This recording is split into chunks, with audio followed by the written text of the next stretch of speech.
This is a Rap Star promo exclusive. Exclusive. Right, get it right. Put it on Facebook. Get it right. Get it right. Nicki, how you doing? I'm blessed. How are you? I'm blessed and highly favored. Yes, that's great. Blessed. I haven't heard that in a minute. For real, for real. I'm blessed. Thank you for saying that. Yes, God is good, definitely. Okay. Let me ask you this: what projects do the DJs need to be looking for, like right now, that's coming from you? I heard the Robin Thicke. That joint is crazy. I don't know. You just blacked out on the joint. You know what I'm saying? You went crazy on it. What? Thank you. What records do they need to look for? Well, the Robin Thicke Robin Thicke record is called Shakin' It for Daddy. His album drops on December 8th. I am on a record on Gucci Mane's album called Crazy Places. His album drops December 8th. I'm on a record on Baby's album. His album drops November 23rd. It's called Priceless. The Young Money compilation drops December 15th. And, of course, I'm on a whole bunch of songs on that. And Wayne's Rebirth album drops on December 15th as well. And I'm on a song on that. I'm also on Mariah Carey's remix album. And a couple of other things, but mostly we're gearing up to go on this Young Money tour, and I believe it begins on December 15th. So I'd like people to check for that. Also for I did a dope song with Usher that I believe is going to be his second single as well. Wow, man, you definitely got some books. You got some. How do you think of all this? This is what I'm saying. Like you on all these records. Where does the motivation come from with you, like to pen all these, like, because like from what I hear, all the verses are pretty much flawless. I don't hear nothing that could have been changed or nothing. Yeah, real talk. What is that motivation? What gear are you in the studio when you write these records? Well, I mean, to be completely honest, recently, I'd say within the last couple months, I've been trying to step it up because I think that people were getting they were losing sight of my lyrical ability. I did slack off. I'm not even gonna lie. I was dealing with a lot of craziness, and I just started relying on stuff that that probably was just getting me by.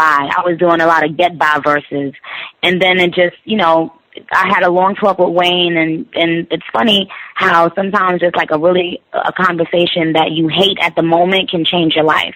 I had to talk with Wayne. And I was cringing throughout the whole conversation, but he mentioned to me, like, Nick, you was cold. What happened? And, having him tell me that, I had to, like, really stop and reevaluate my lyrics and everything. And he said, I didn't want to sign you because I didn't want to sign you because of the way you looked. I wanted to sign you because I heard you spitting.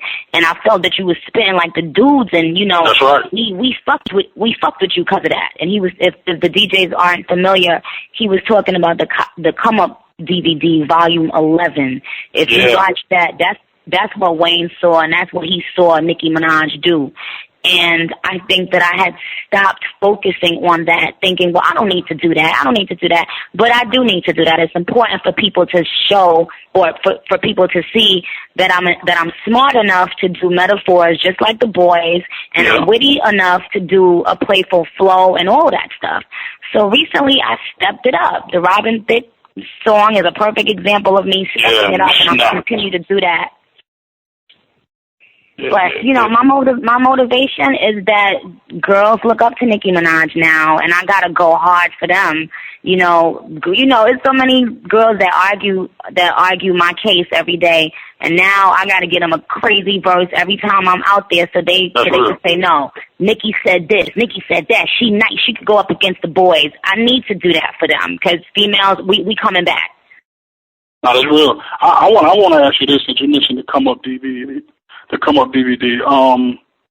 What was your mind frame before the whole Young Money thing, and like when you like leading up to this point?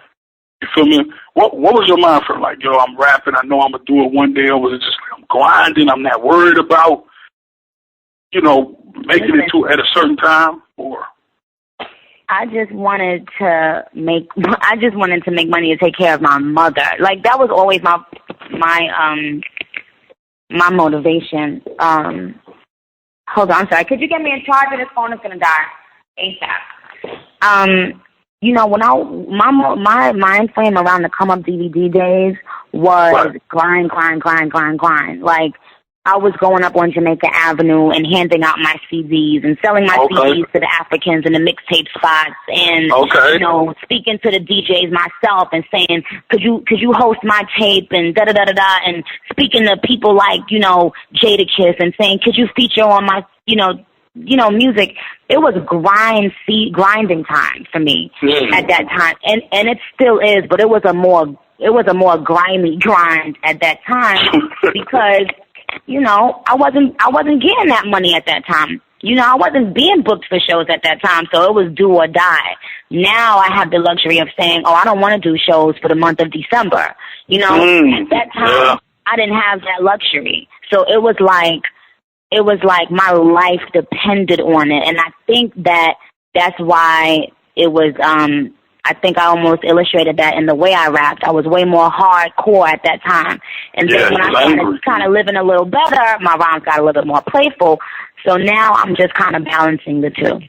That's deep. Do you miss anything from those times? Like, now that you miss Poppington and the world is beautiful, I mean, as far as from like the fan eyes and all that, you know what I'm saying? Do you miss anything from those days, like before the fame, the money, the shows, the Twitter, 300,000 followers and all that? Like, do you miss anything from those days?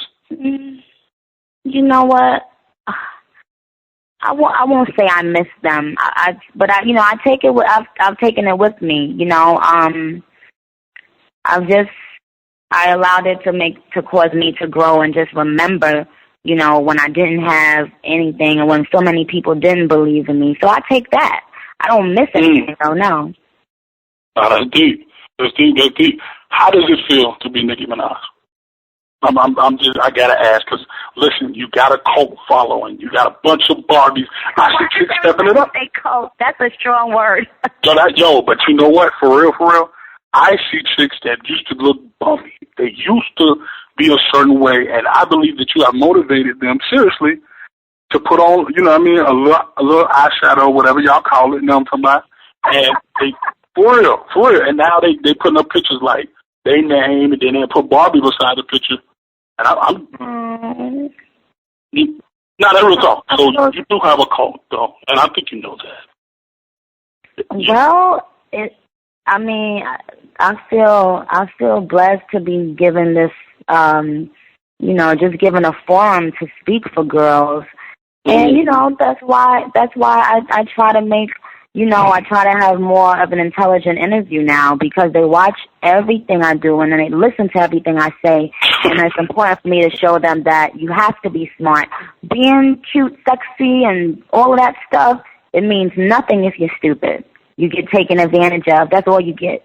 I like that the girls want to look pretty, but, I do shows every weekend, and you can ask anybody that has ever come to my shows.